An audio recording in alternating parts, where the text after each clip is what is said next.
Mughal Empire was one of the largest empire of India. Mughal conquered almost the whole subcontinent. The four corners of this empire were Bengal, Balochistan, Kashmir, and Kevadi. Basin the Bengal formed the eastern corner of this dynasty, while Balochistan formed the western corner. Kashmir was at the northern tip, and the Kevadi Basin was in south. Rise of Babur Zahiruddin Babur, commonly known as Babur, meaning lion, was the founder of Mughal Empire in India. He was born in Fargana, now in Uzbekistan, on February 14, 1483. He was a Chagatai Turk. He descended from his father's side from Timur and was connected on his mother's side with Genghis Khan. In 1494, on his father's death, and when he was just 14-year-old, Babur became the king of Fargana in Central Asia. In the power struggle in Central Asia, he had to face opposition his own relatives as also the Uzbeks. Babur's ambition was to conquer Samarkand, the one-time capital of Timur. His two attempts to take possession of that city in 1497 and 1503 ended in failure. In the power struggle, he was deprived of his own kingdom Fargana and had to wander homeless for a couple of years. He could not fulfill his dream to institute an empire in Central Asia.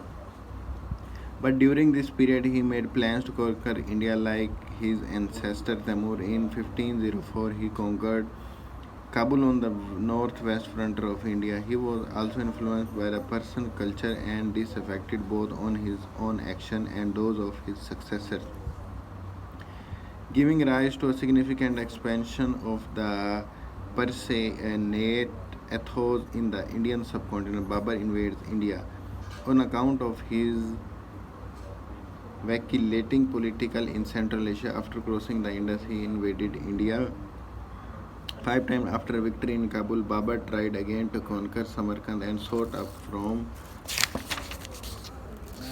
Shah Jamal Safavi of Persia to fight against Saibani Khan, the Uzbek chief, but the Uzbeks defeated him in 1512. His aspirations toward the northwest were thwarted, and so he turned his attention to India. During the period of 1512 and 1521, he led many expeditions to India, but none of them was fruitful. First Battle of Panipat. When Daulat Khan realized that Babur wished to conquer India for himself, he turned against him.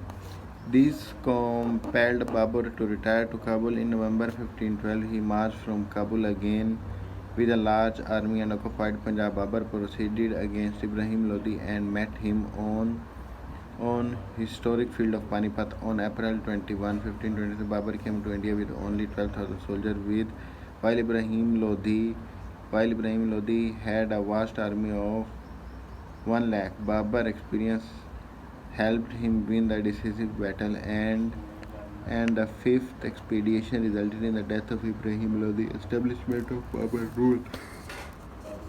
Babur established his empire after defeating Ibrahim Lodi at the Battle of Panipat. The Rajputs under Rana Sanga of Mewar at the Battle of Kamwar, and the consolidated Afghan chiefs at the bank of river Gagra.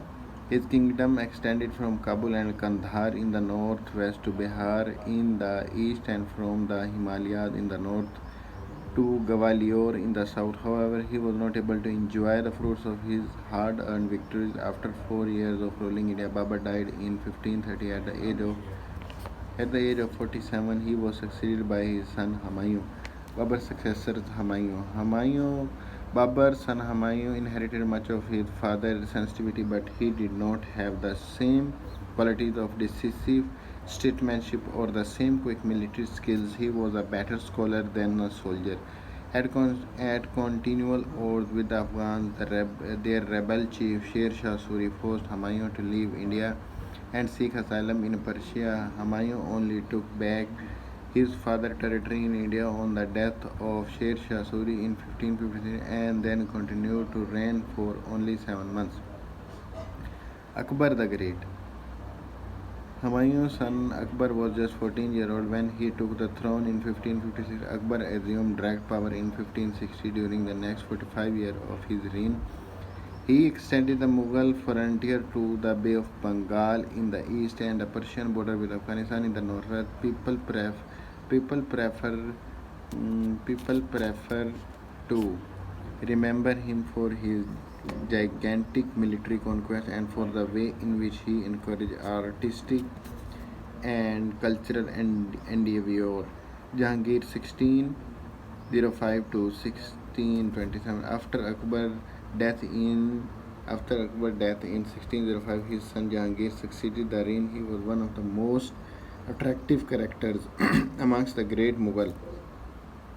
Although he had a weakness for strong drinking, 1628 drinking, Jahangir built a reputation during his 23 year on the throne as a great and just king. Jahangir died in 1628, leaving two potential heirs, his son Shah Jahan and his stepson Shahryar.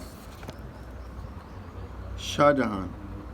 Shah Jahan took the throne and mercilessly killed Shahryar and all other possible claimants. Despite bloody start, he was to prove a good ruler. Like other Mughals, Shah Jahan was a significant patron of the arts and architecture. He built the Red Fort in memory of his wife Mumtaz Mahal.